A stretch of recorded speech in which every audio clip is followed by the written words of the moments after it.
किसी छोटे से कस्बे में एक पराठा वाला रहता था। उसका नाम था भोला राम। कस्बे के चौराहे पर उसकी छोटी सी दुकान थी, जहाँ सुबह सुबह पराठे की खुशबू दूर दूर तक फैल जाती थी। उसके हाथ के पराठे इतने स्वादिष्ट होते थे कि लोग दूर दूर से खाने आते थे। शुरू में भोला राम बड़ा मेहनती और ईमानदार था। वह पराठों में भरपूर आलू, गोभी, पनीर भरता और ऊपर से मक्खन लगाकर ग्राहकों को खिलाता। लोग कहते, भोला राम, तेरे पराठे तो सचमुच लाजवाब हैं। इन तारीफों से उसका मन गदगद हो जाता। धीरे धीरे उसका नाम इतना फैल गया कि उसकी दुकान पर रोज भीड़ लगने लगी। आम लोग ही नहीं, कस्बे के बड़े बड़े व्यापारी भी उसके पराठों के दीवाने हो गए।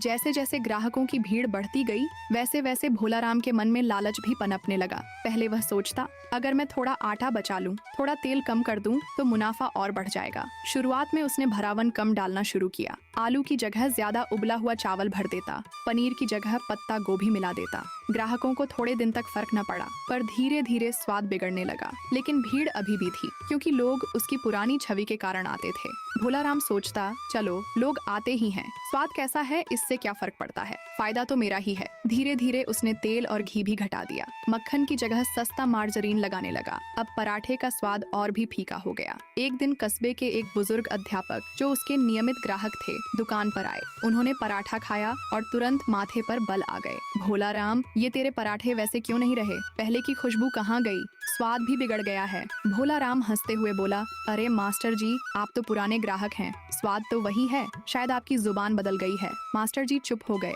लेकिन उनके मन में खटास आ गई। धीरे धीरे और भी ग्राहकों ने शिकायत करना शुरू किया। भोला राम को अब भी सुधरना चाहिए था, पर उसने और भी चालाकी शुरू कर दी। उसने नकली घी मंगवाना शुरू किया, बासी आलू इस्तेमाल करने लगा और पुराने तेल को बार बार गर्म कर पराठे तलने लगा। किसी को सीधा सीधा कुछ कहने की हिम्मत न होती, लेकिन लोगों ने मन ही मन सोचना शुरू कर दिया, अब यहाँ आना बंद करना पड़ेगा। कुछ ही महीनों में हालत यह हो गई कि जहाँ पहले उसकी दुकान पर लंबी लाइन लगती थी, अब 2-4 ग्राहक ही आते। कस्बे के लोगों ने दूसरे ठेलों और ढाबों का रुख कर लिया। एक दिन सुबह से शाम तक भोला राम ने पराठे तले, लेकिन मुश्किल से 3 प्लेट बिकी। बाकी सब पराठे बच गए और कूड़े में फेंकने पड़े। भोला राम उदास होकर बैठा था कि तभी वही बुजुर्ग अध्यापक फिर वहाँ से गुजरे। उन्होंने देखा कि उसकी दुकान सूनी पड़ी है। वे मुस्कुराए और बोले, देख भोला राम, यह सब तेरे लालच का फल है। तूने ईमानदारी छोड़कर चालाकी की, इसीलिए ग्राहक तुझसे रूठ गए। याद रख, व्यापार में सबसे बड़ा धन विश्वास होता है। एक बार विश्वास टूट जाए तो कोई भी मसाला या विज्ञापन ग्राहक को वापस नहीं ला सकता।